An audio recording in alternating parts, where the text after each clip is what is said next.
கோடி ரூபாய் கிட்ட அவர் கொடுத்தாரு, அவர் வாங்கிக்கிட்டாரு. அதுக்கப்புறம் உதயநிதி எப்படியாவது விட்டுருங்கன்னு சொன்னாருன்ற மாதிரி தான். அதாவது தமிழ்நாட்டில் இருக்கக்கூடிய ஒரு மாநில கட்சி திமுக கொடுக்குற காசை நம்பி பாஜக தேசிய அளவில் அரசியல் பண்ணுது. இதை ரோட்ல போகக்கூடிய சாதாரண யாருமே நம்ப முடியாத ஒரு வார்த்தை இந்த வார்த்தை. உதயநிதி சிக்கிட்டாருன்னு வச்சுப்போமே, உதயநிதி சிக்கிட்டாருன்னா எதுக்கு காப்பாற்றணும்? அதை வச்சு திமுக முடிச்சிடலாமே.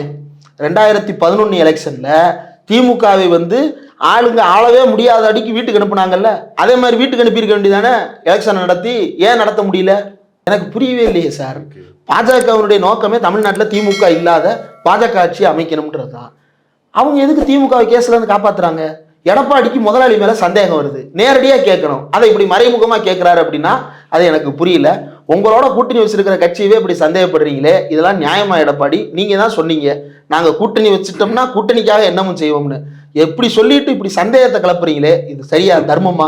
இது சனாதனத்துக்கு அடுக்குமா அப்படின்ற கேள்விதான் கேட்க வேண்டியது.